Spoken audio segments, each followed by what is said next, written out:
बिस्मिल्लाहिर्रहमानिर्रहीम। अस्सलाम वालेकुम डियर स्टूडेंट्स। हमारा जो टॉपिक है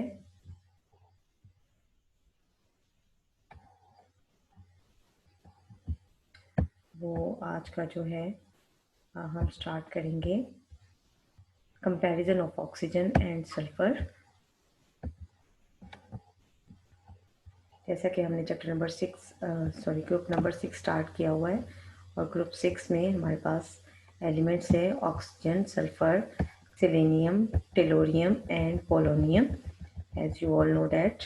ठीक है, तो कल हमने इसकी जनरल प्रॉपर्टीज़ पढ़ी थी इस ग्रुप की, और इनकी प्रॉपर्टीज़ के साथ साथ हमने allotropes of oxygen, sulphur and selenium and tellurium पढ़ा।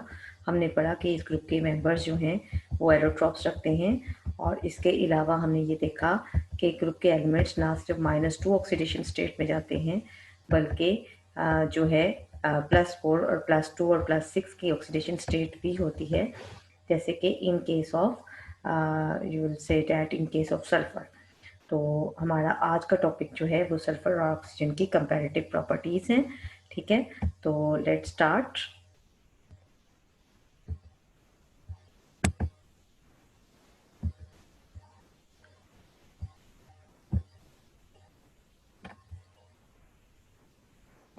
होप आपको स्क्रीन शेयर हो रही होगी,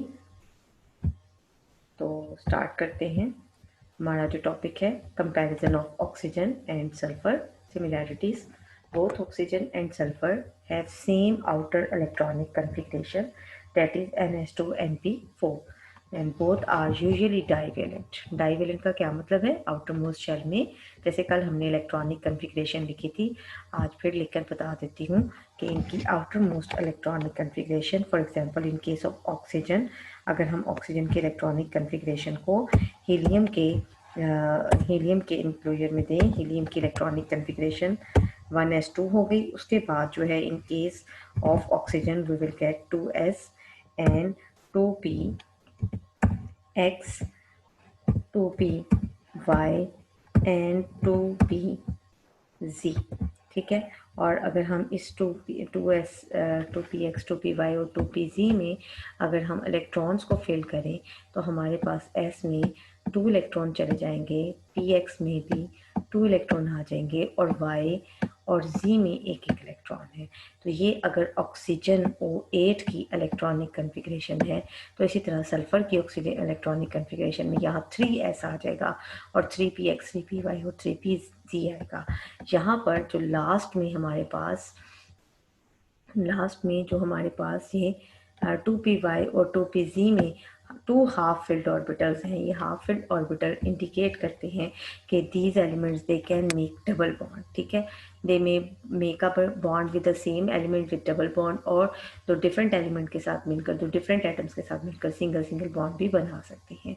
यानी बोथ ऑक्सीजन एंड सल्फर, इनकी कंपैरेटिव प्रॉपर्टीज़ में अगर हम इनकी सिमिलैरिटीज़ की बात करें तो electronic configuration, outermost shell electronic configuration same है एक्सेप्ट द पीरियड नंबर, फिर दे आर डाइवेलेंट। ठीक है, और दोनों की एलोट्रॉप्स भी अवेलेबल हैं। जैसे हमने पढ़ा था कि ऑक्सीजन की सिर्फ 2 हैं, ऑक्सीजन एंड ओजोन, लेकिन सल्फर की 3 एलोट्रॉप्स है।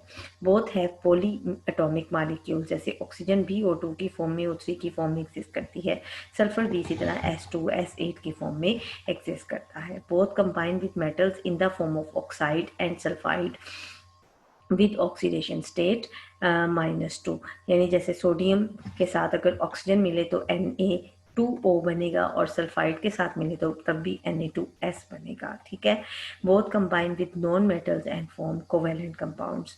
ये नॉन मेटल के साथ मिलकर कोवेलेंट कंपाउंड बनाते हैं, जैसे ऑक्सीजन हाइड्रोजन के साथ, hydrogen is a non metal, तो वाटर जैसे नॉन कोवेलेंट कंपाउंड बनाता है। सल्फर भी H2 के साथ मिलकर H2S बनाता है, जो कि एक कोवेलेंट कंपाउंड है। इसी तरह ऑक्सीजन कार्बन के साथ मिलकर कार्बन डाइऑक्साइड, और सल्फर भी कार्बन के साथ मिलकर कार्बन डाइसल्फाइड जैसे कंपाउंड्स बनाते हैं। Both are typical non metals. ठीक है, both are found in free and combined states on earth. Free means oxygen जैसे O2 मॉलिक्यूल्स की फॉर्म में एग्जिस्ट करती है। अब गर्ल्स ये बहुत ही इम्पॉर्टेंट आपके पास एक क्वेश्चन आ रहा है जो लॉन्ग क्वेश्चन के हवाले से भी इम्पॉर्टेंट है और आप कह लें कि शॉर्ट क्वेश्चंस के हवाले से भी इम्पॉर्टेंट है। शॉर्ट क्वेश्चन में आपको 2 ही कंपैरेटिव प्रॉपर्टीज दी जा सकती हैं, बट लॉन्ग क्वेश्चन में आपको ये फुल 4 मार्क्स का क्वेश्चन आ सकता है। तो आप एटलीस्ट इस 4 मार्क्स के लिए ये no properties, no comparative properties लिखी हुई हैं, डिसिमिलैरिटीज, तो आप प्लीज़ इन्हें अच्छी तरह लर्न कीजिएगा। Oxygen, there are 2 allotropic forms of oxygen, O2 and O3, ठीक है, जबकि आपके पास जो 3 एलोट्रॉपिक फॉर्म्स है सल्फर की, रोम्बिक, मोनोक्लिनिक एंड प्लास्टिक। तो फ़र्क क्या हुआ? फ़र्क यही है कि भाई इसकी 2 है और इसकी 3 एलोट्रॉप्स हैं। कभी नहीं भूलने वाली बात है, अगर आप थोड़ा सा दिल लगाकर इसको, मेरे जहन लगाकर मेरी बात को अच्छी तरह सुने तो। It is a gas at ordinary temperature, as you know oxygen is a gas. तो लेकिन सल्फर जो है that is solid at ordinary temperature, ठीक है। सल्फर क्या है? सॉलिड है। ऑक्सीजन क्या है? गैस है। फिर oxygen is sparingly soluble in water. Oxygen जो है आप देखिए तो जैसे फिशेज वगैरह हैं वो पानी में कैसे सांस लेती हैं? डिजॉल्व ऑक्सीजन की हेल्प से, ठीक है। Sulphur is not soluble in water. Oxygen helps in combustion. Sulphur is itself combustible, यानी सल्फर खुद बर्न करता है। ऑक्सीजन पैरामैग्नेटिक नेचर में है, जबकि सल्फर डायमैग्नेटिक इन नेचर है, ठीक है। तो ये 5 प्रॉपर्टीज इतनी इजी हैं डिसिमिलैरिटीज कि आप आसानी से इन्हें लर्न कर सकते हैं, ओके। फिर है जी, does not react with water. क्या ऑक्सीजन पानी के साथ रिएक्ट नहीं करती? पानी में रह तो सकती है लेकिन रिएक्शन नहीं देती, इसका मतलब है फ्री स्टेट में अवेलेबल होगी। And steam is pass through boiling sulphur, in steam mean पानी ही, गर्म पानी, hot water. A little hydrogen sulphide and sulphur dioxides are form, यानी सल्फर स्टीम से रिएक्ट कर जाता है, but oxygen does not react with water. समझ आ गई? It does not react with acid. Oxygen acid से रिएक्ट नहीं करती, लेकिन it is really oxidized by concentrated sulfuric acid or nitric acid. It does not react with alkalis. Oxygen alkalis या acid दोनों से रिएक्ट नहीं करती, लेकिन सल्फर रिएक्ट करता है अल्कलीज और एसिड से। जब अल्कलीज से रिएक्ट करता है and form sulphides and thiosulphates. It show -2 oxidation state, लेकिन सल्फर की जो है, कल मैंने आपको एक्सप्लेन किया कि -2 के साथ साथ +2, +4 एंड +6 ऑक्सीडेशन स्टेट है। SF2, SF4 एंड SF6 में, या SCl2, SCl4 and SCl6 according to your book, ठीक है। अब आपने देखें कि आपने आज क्या लर्न किया। आज आपने देखा कि ऑक्सीजन और सल्फर की कंपैरेटिव प्रॉपर्टीज, इसमें हमने इनकी पॉइंट ऑफ सिमिलैरिटीज और उसके अलावा इनकी पॉइंट ऑफ डिफरेंसेस या डिसिमिलैरिटीज को स्टडी किया है। गर्ल्स, आपने इन्हें अच्छी तरह लर्न करना है, ठीक है। और ये एक इम्पॉर्टेंट शॉर्ट और लॉन्ग दोनों क्वेश्चंस हो सकते हैं। अब हमारा नेक्स्ट टॉपिक जो होगा that is sulphuric acid, that is H2SO4। Sulfuric acid, this was first prepared by Muslim scientist Jabir bin Hayyan in 8th century, in Europe in 14th and 15th century.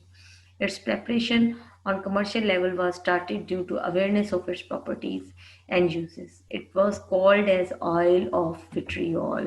आपने इस word को अच्छी तरह learn कर लेना है कि इसे क्या कहा जाता है। इसे कहा जाता है जी ऑयल ऑफ विट्रियोल। असल में इसका नाम विट्रियोलिक एसिड भी था। It does not occur as such in nature, however small quantities of sulfuric acid are found in the waters of some springs and rivers। और ये उसी सूरत में है जब वहाँ पर उन स्प्रिंग्स और रिवर्स में सल्फर डाइऑक्साइड जो है वो वाटर से रिएक्ट की हो, यानी वो पोल्यूटेड वाटर्स होंगे। स्प्रिंग्स आपको पता है वैसे ही हॉट वाटर का एक लेक सी होती है, और रिवर्स वगैरह में भी आ सकते हैं ड्यू टू एसिड रेन, ठीक है। तो आज के लिए हमारा ये टॉपिक जो है यहीं पे स्टॉप किया जाता है, ठीक है।